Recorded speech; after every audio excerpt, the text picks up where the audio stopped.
lasagna.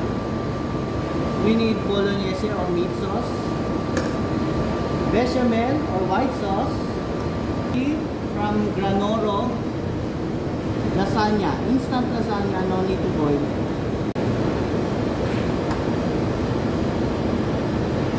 Meat sauce,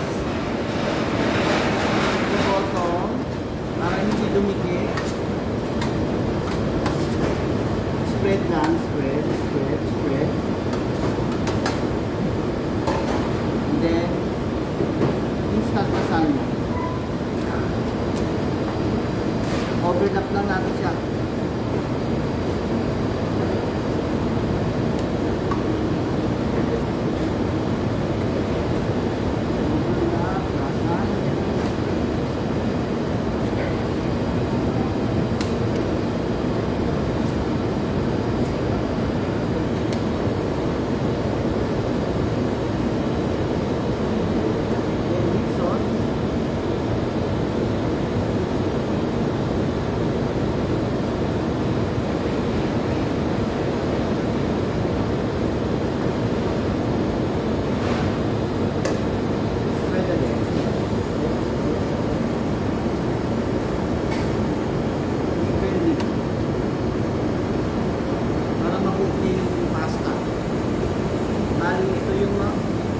Luluto sa kanya yung pinaka-sauce niya.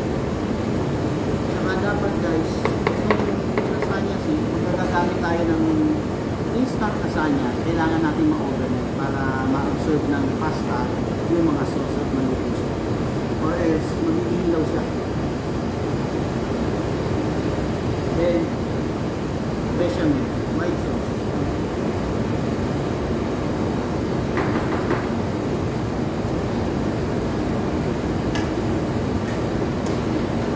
Ang Pilipino, mahilig sa mag-creamy pagdating sa pasta, lalo na dito sa lasagna.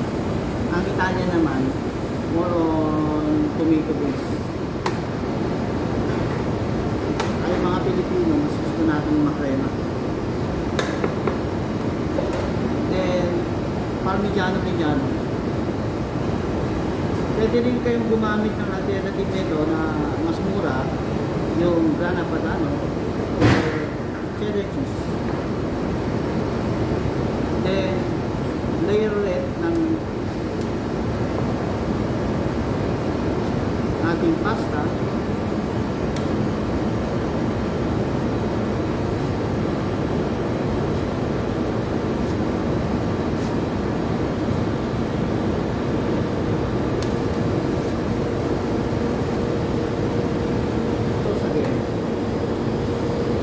Guys, dalawang layer na ito ng meat sauce, tapos tatlong layer ng pasta.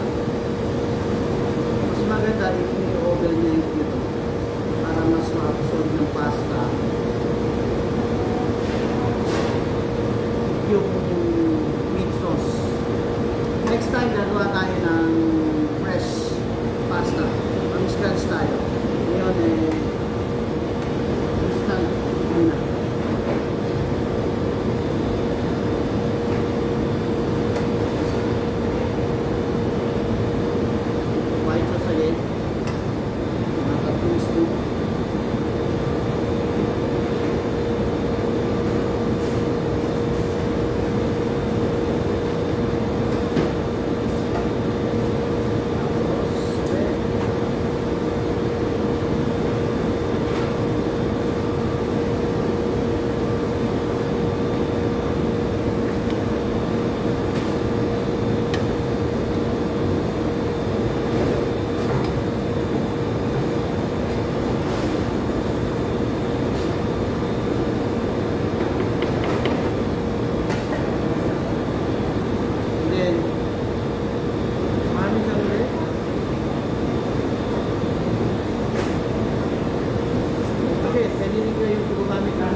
Bali, overnight nyo lang siya. Para mas maraming pasta. And last, ito na. Ito na yung last part natin. White sauce. Ito na yung pan-top natin. So, option din kayo. Pwede naman red sauce. Pwede naman yung meat sauce ang babaw nyo. Tapos lagyan nyo ng maraming cheese.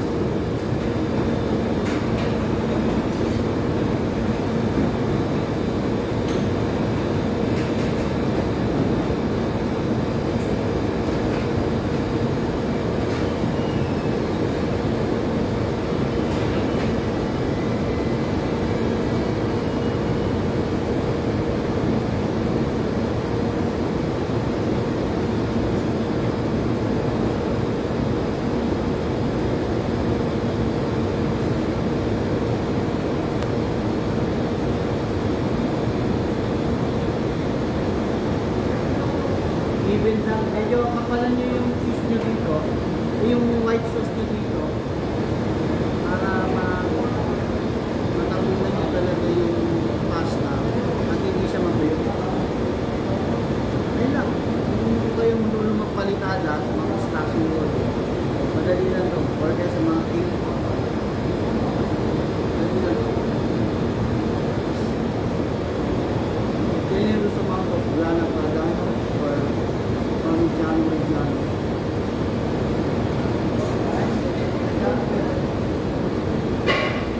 Anyway, ang original na lasagna is hindi sila gumagamit ng white sauce na katulad ng ginagawa natin or kaya sa western. Ang ginagawa nila, pinaghalong mascarpone at Parmigiano Reggiano. Tapos gagawin nila parang plate. Tapos yung babaw nila. Tapos ang kanilang meat sauce is they cook for about 4 hours para talagang umapit at malambot talaga yung meat. Oh, by the way, ito na po, lasagna. Thank you for watching.